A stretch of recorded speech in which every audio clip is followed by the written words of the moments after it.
नाज़रीन, जदीद टेक्नोलॉजी के दौर में आर्टिफिशियल शयुनि जे अचण खां पोइ गुलाब लगारी में कंबारके जो कम कंदड़ पोरियत सख्त मुतासिर थियण सां गॾु ठिकर जे थांव जो वजूद आहिस्ते आहिस्ते ख़त्म थींदो पियो वञे। उन ई हवाले सां रिपोर्ट करे रहियो आहे फ़कीर अमीन।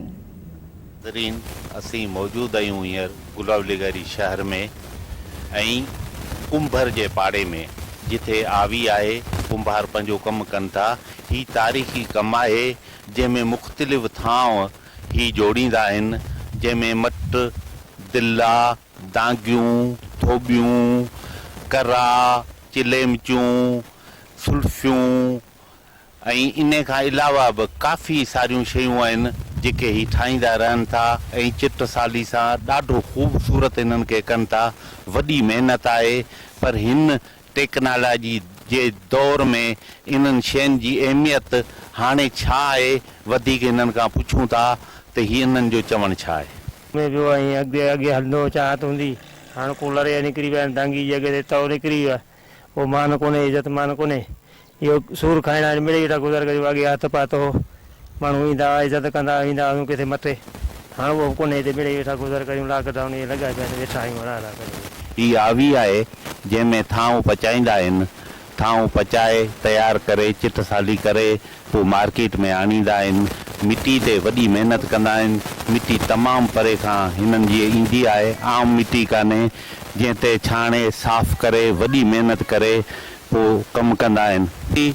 अलाए किथां खां आणीनि था, वधीक हिननि खां पुछूं था। वॾी महिनत सां अहिड़ी साफ़ सुथरी मिटी हर जाइ ते न आहे, वधीक पुछूं था हिननि खां, हिननि जो चवणु छा आहे। परे खां ऐं मिटी आणियूं था ऐं कुटियूं था। ही चक आहे जंहिं ते ही थांव ठाहे पियो नंढड़ो ऐं तमामु वॾी महिनत सां, वॾे तजुर्बे सां। ही कंहिं बि लाइट ते कोन्हे, हथ सां ई फेरे हिन खे सेटिंग कबो आहे ऐं वॾी महिनत सां ही कमु ठहंदो आहे। असांजी वॾी महिनत आहे, असीं कमकार कयूंदा, कमु ठाहींदा, हिते रखंदा अचूं। असांखे पैसो बि मिले कंदो, कमु ठाहींदा हिते रखंदा अचूं।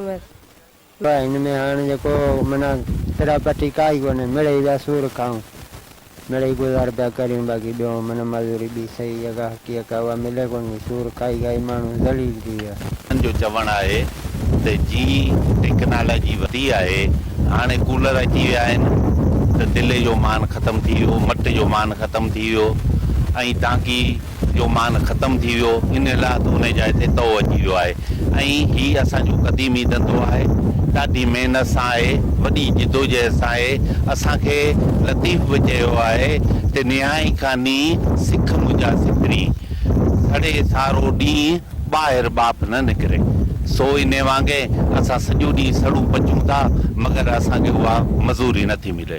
कैमरामैन मोजीब सां गॾु फ़कीर अमीन, धरती न्यूज़, गुलाब लगारी। नाज़रीन, ही हुयूं हिन वक़्त जूं ख़बरूं। वधीक ख़बरुनि ऐं अपडेट्स जे लाइ विज़िट कयो असांजी वेबसाइट